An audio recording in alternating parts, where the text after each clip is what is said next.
아, 오늘 제가 준비한 말씀은 하목의 하나님이라고 하는 제목으로 말씀을 준비해 봤습니다. 사랑하는 성도 여러분, 그리고 오늘 초청받은 또 많은 초청자 여러분, 우리가 하목의 하나님이라는 이 말씀을 통해서 오늘 여러분께서 귀한 은혜와 여러분의 삶 가운데 힘들고 어려울 때마다 하나님께 늘 함께 했으면 좋겠습니다. 화목이라고 하는 이 단어는 우리에게 매우 친숙한 단어입니다. 이 화목은 깊은 의미로 우리가 봤을 때 참 놀라운 하나님의 은혜를 발견할 수 있다는 겁니다. 화목은 단순한 그냥 평안한 온화한 그런 상태가 아니라 하나님과의 관계가 회복된다라고 하는 의미를 담고 있습니다. 오늘 처음 오신, 교회에 처음 오신 분도 화목이라고 하는 단어는 알지만 하나님의 단어를 잘 모르실 수 있습니다. 근데 오늘 말씀을 한번 잘 들어보시면 왜 우리가 하나님과 화목해야 되는가에 대해서 그 이유를 알게 될 겁니다. 먼저 우리가 성경을 통해서 하나님 앞에 구약 성경에는 화목제라고 하는 제사를 드립니다. 그를 말미암아 이스라엘 민족이 하나님과의 관계를 회복했던 그런 경험을 광야에서 드렸죠. 화목제는 하나님께 감사와 찬양을 드리고 하나님과 화목을 상징하는 중요한 제사였습니다. 그래서 이스라엘 민족에는 많은 제사가 있었지만 맨 마지막에 드려지는 제사가 바로 화목제였습니다. 이 제사를 통해서 하나님과 이스라엘 백성 관계가 회복되고 또 그분의 은혜로 말미암아 다시 경험하고 하나님이 나와 함께 하시는 가나를 우리가 체험하면서 우리에게 살아갈 수 있는 힘을 주시기 때문입니다. 그러나 구약의 화목제는 일시적이었습니다. 그래서 예수님께서 이 땅에 오셔서 화목제물로 드려졌습니다. 그것이 바로 십자가에서 우리의 죄를 위해서 피 흘리신 예수님의 영원한 사랑하심, 즉 화목제물이었습니다.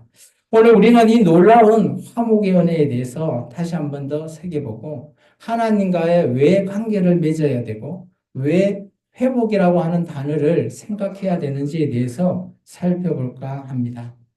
제가 좀 전에 얘기했지만 구약에서는 화목제를 드렸다고 했죠. 많은 제사 제도가 있었습니다. 그중에 우리의 죄를 속죄하는 속죄를 드리는 번제부터 시작해서 속건제, 속죄제 많은 제사가 있는데 마지막은 언제나 동일한 제사를 드려졌습니다. 바로 화목제였습니다.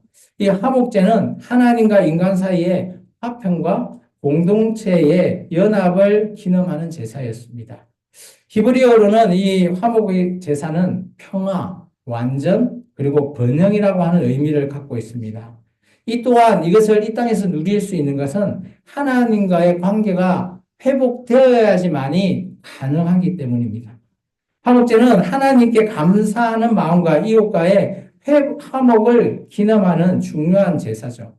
그래서 인간과의 관계뿐만 아니라 하나님과의 관계, 그리고 공동체 간의 관계, 모든 것들을 상징적으로 담고 있는 제사가 바로 화목제였습니다. 화목제는 어떻게 드려졌냐고 하면 구약에서는 제사로 드려지죠. 우리가 제사하면 어떻게 들어요? 뭐 우리나라 절기에 보면 뭐 추석이나 뭐 설 되면 그죠? 예수님을 믿지 않는 가정에는 언제나 차례상을 차려 놓잖아요. 근데 여기에는 소나 양이나 뭐 염소 같은 거로 드려집니다. 그리고 그들의 경제적인 상태에 따라서 선택해서 드릴 수가 있습니다. 제물의 피를 제단에 뿌리고 또 지방과 내장을 모두 태워 버립니다. 그래서 하나님께 바치는 거죠. 그리고 나머지 고기는 제사장과 또 제물을 드린 자 그리고 공동체가 함께 마지막으로 식사를 하면서 끝을 맺는 제사 제도가 바로 화목제입니다. 이 제사 내에는 하나님과의 화평이 단순히 영적인 형태에서 끝나는 것이 아니라 공동체 생활 속에서 하나님과의 그 관계가 계속 이어져 가라라고 하는 그 의미를 담고 있다는 겁니다. 화목제는 또한 기쁨과 축제를 의미하고 있습니다. 제물을 나눠 먹는 행위, 단순한 식사를 하는 그런 자리는 아닙니다.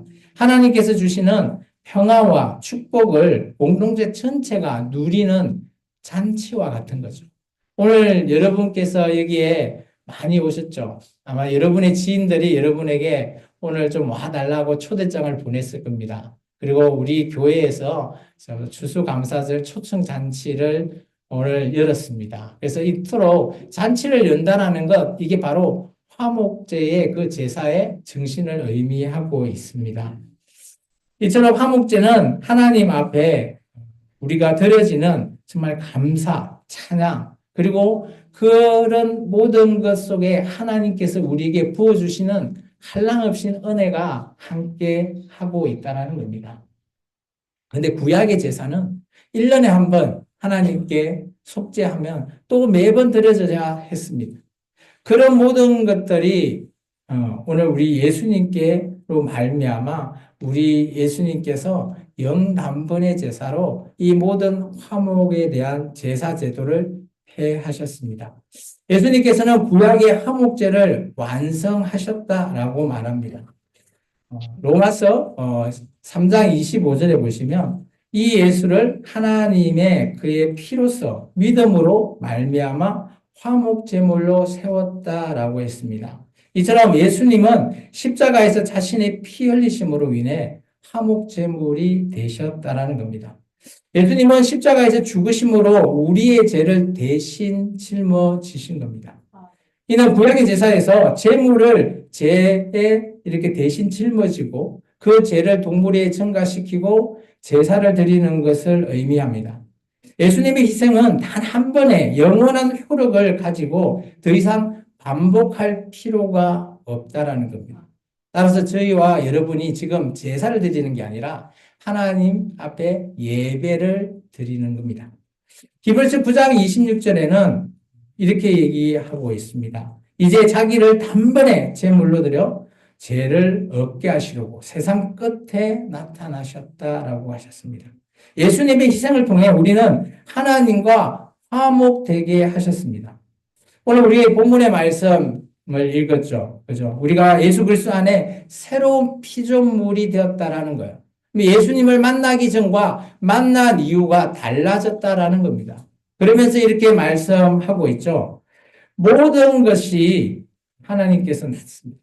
그리고 그리스도로 말미암아 우리를 화목하게, 그리고 그로 말미암아 우리가 화목할 수 있게끔 하셨다. 그리고 예수님께서 우리에게 부탁하셨습니다. 제발 하나님의 이 말씀대로 화목해 달라라고 말씀입니다.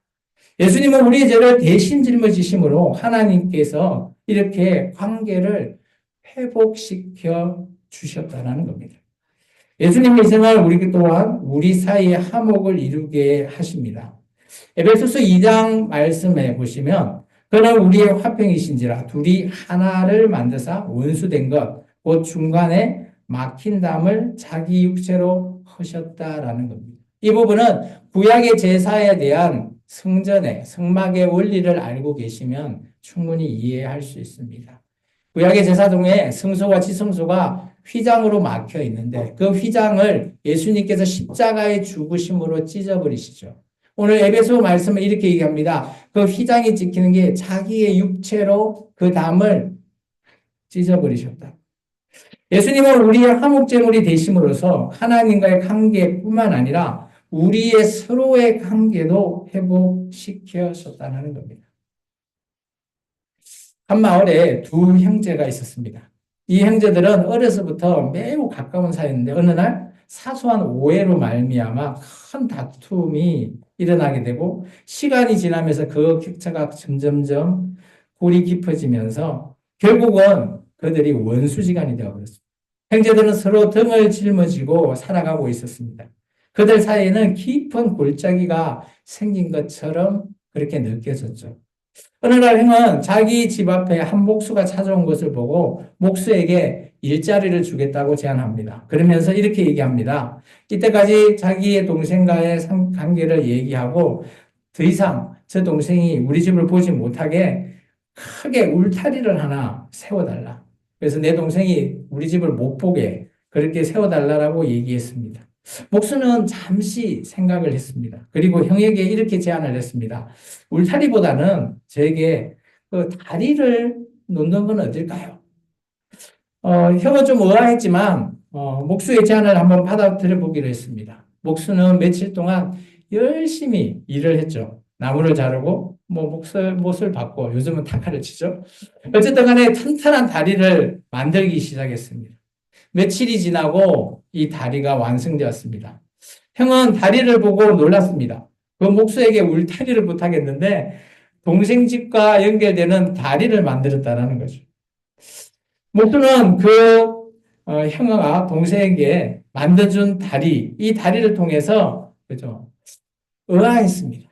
근데 그때 동생이 다리를 건너와서 형에게 말했습니다. 형, 내가 잘못했어. 내가 이때까지 모든 것들을 사과해야 되는데 그러지 못했다고. 이때 형이 아니다. 내가 잘못했다. 이들은 서로 간에 정말 부둥켜 안고 눈물을 흘리면서 오랜 시간을 지냈습니다. 그리고 그들 마음 안에 있는 오래된 오해와 갈등이 풀리고 화해가 하게 되었습니다. 이 다리는 형제들 사이에서 화목을 상징합니다. 그들은 다시 하나가 되었습니다. 이처럼 예수님은 우리와 하나님 사이에 다리를 놓아 주었습니다. 우리는 그 다리를 통해서 하나님과 화목하게 되고 또한 서로 간에 화목을 이룰 수 있게 만들어 주었다는 겁니다. 예수님께서는 우리의 화목제물이 되셨다라는 것은 단순히 우리의 죄를 사해 주는 것뿐만 아니라 하나님과의 깊은 관계 회복과 또 공동체와의 화목을 이루기를 원하셨기 때문입니다. 이 놀라운 은혜를 기억하며 우리도 서로 화목하게 살아가기를 주의 이름으로 축원합니다. 마지막으로 그러면 우리는 어떻게 해야 화목한 삶을 살 수 있을까요? 우리가 예수님을 통해서 하나님과 화목하게 되었다면 이제 우리는 서로 화목하게 살아가는 것, 그것이 예수님의 계명을 지키는 것입니다. 첫 번째, 하나님과의 화목이 먼저입니다. 예수님께서는 우리의 화목제물이 되심으로 우리는 하나님과의 화목이 하게 되었다라는 거죠. 이는 단순히 제3을 넘어서 하나님과의 깊은 관계 회복. 오늘 제가 여러분에게 말씀드리고 싶은 것은 여러분의 모든 문제들, 모든 오늘 이 형제들처럼 깊은 꿀이 있는 그런 관계에 있는 사람이 있다면 오늘 그들 앞에 여러분이 먼저 화목을 요청하시기 바랍니다. 로마서 5장 1절에 바울이 이렇게 얘기하고 있습니다. 우리 같이 한번 읽어볼까요? 그러므로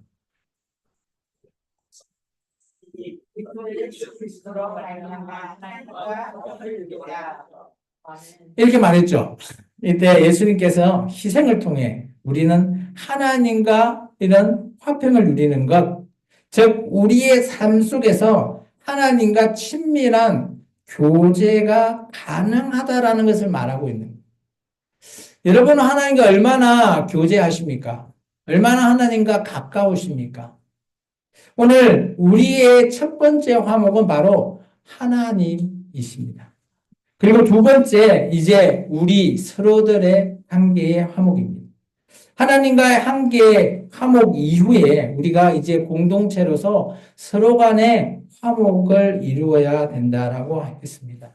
에베소서에는 이렇게 얘기하고 있습니다. 평안을 매는 줄로 성령이 하나 되게 하신 것. 이 하나 되게 했다라는 것이 공동체로서 하나를 이룰 수 있는 겁니다. 이제 우리가 서로 사랑하고 용서하면서 화목을 이루기 위해 노력할 때 비로소 이 화목이 이루어지는 겁니다. 예수님께서 우리를 위해 화목제물로 되신 것처럼 우리도 서로를 위해서 희생하고 섬기는 삶이 필요하다는 겁니다. 화목의 삶의 구체적인 실천을 한번 얘기하자면 저는 여러분에게 한 세 가지 정도 말씀드리고 싶습니다. 첫 번째는 용서와 화해입니다. 마태복음에는 이렇게 있습니다. 우리가 오늘 하나님 앞에 나와서 예배를 드리기 전에 예물을 드리죠. 예물을 드렸습니다. 드릴 때 혹시 내 형제와 싸웠거나 원망한 일이 있으면 먼저 가서 그 형제와 그죠? 화해를 먼저 해랍니다. 용서를 하라는 겁니다. 그 이후에야 내가 나한테 예물을 드리라라고 얘기합니다. 이 의미는 우리가 서로 용서하고 화해함으로써 화목을 이룰 수 있다는 의미를 담고 있습니다. 두 번째는 하나님께서 원하시는 사랑을 실천하기를 권고합니다. 요한일서 4장 7절에는 그죠? 하나님이 사랑이시라는 겁니다. 그래서 우리가 서로 사랑할 때 우리가 하나님과 함께 할 수 있고요. 하나님이 나와 함께 거할 수 있다는 걸 말하고 있습니다. 그래서 우리가 서로 사랑하면서 하나님과 화목과 또 우리 이웃 간에 화목을 이룰 수 있다는 겁니다. 세 번째는 서로 섬길 수 있으면 좋겠습니다. 갈라디아서 5장 13절은 이렇게 얘기하고 있습니다. 같이 한번 읽어볼까요? 형제들아.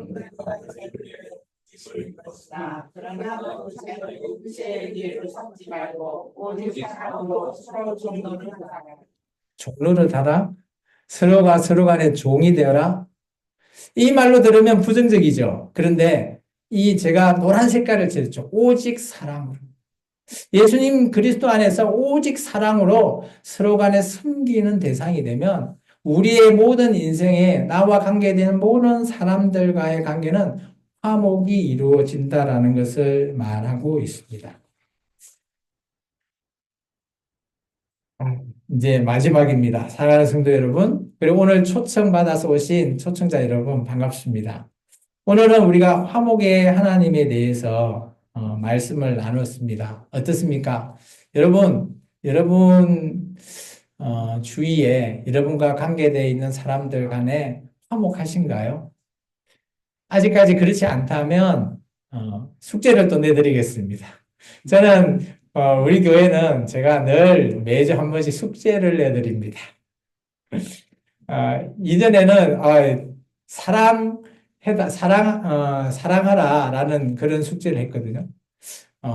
보시는 사람마다 3번 사랑합니다라고 얘기해달라라고 했는데 우리 성도님 중에 특별히 그 말을 너무 잘하고 계시는 우리 성도님이 계셔가지고 제가 너무 기쁩니다. 오늘의 숙제는 이겁니다. 화목을 이루십시오. 화목하시라는 거죠. 여러분과의 관계되는 모든 사람 앞에 원망 듣지 않으시고 그들에게 섬김으로써 사랑으로 화목을 이루라는 게 이번 주 숙제입니다. 오늘 이 말씀을 통해서 여러분은 화목하게 되면 하나님께서 여러분에게 부어주신 그 은혜를 기억하고 또 우리 삶 속에 실천해 갈 때 우리의 이 화목은 언제나 이루어진다라는 겁니다. 요한복음 15장에는 그죠? 우리가 포도나무와 가지의 비유를 들고 있죠. 포도나무가 가지에서 떨어져 버리면 그 가지는 얼마간은 살겠지만 조금 지나면 말라서 죽게 되는 거죠. 언제나 이 가지는 포도나무에 붙어 있어야 된다는 겁니다. 우리가 하나님과의 관계가 하나님 안에 우리가 힘들고 어렵더라도 꼭 붙어 계시기 바랍니다. 그게 하나님과의 화목을 지속하는 그런 우리에게 주는 꿀팁이라는 겁니다. 두 번째는 에베소 4장에 보면 서로 용서하시라는 겁니다. 용서가 먼저 되어야지만이 우리가 화목할 수 있다는 거예요. 물론 때로는 우리의 오해로 말미암아 상대방이 나를 싫어할 수도 있어요. 때로는 내가 또 상대방을 통해서 내가 잘못된 오해로 내가 상대방을 싫어할 수도 있습니다. 이럴 때 우리는 서로 용서가 필요하다는 겁니다. 누가 먼저가 아니라 내가 먼저 용서하는 그 삶을 사시기 바랍니다. 마지막으로 예수님께서 산상수훈할 때 또 마지막 화평케 하는 자, 그 자에게는 하나님의 아들이라고 익히는 큰 복을 허락하셨습니다.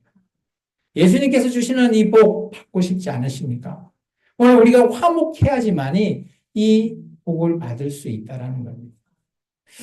오늘 이처럼 여러분께서 하나님께서 주신 이 화목을 이루기 위해서는 우리의 노력도 필요하고요. 또 하나님의 은혜도 필요합니다.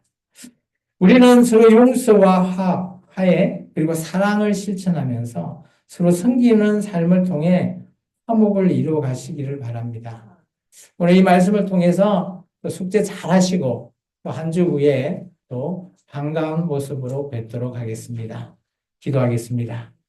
사랑해 주님 감사합니다. 오늘도 귀한 말씀을 통해서 하나님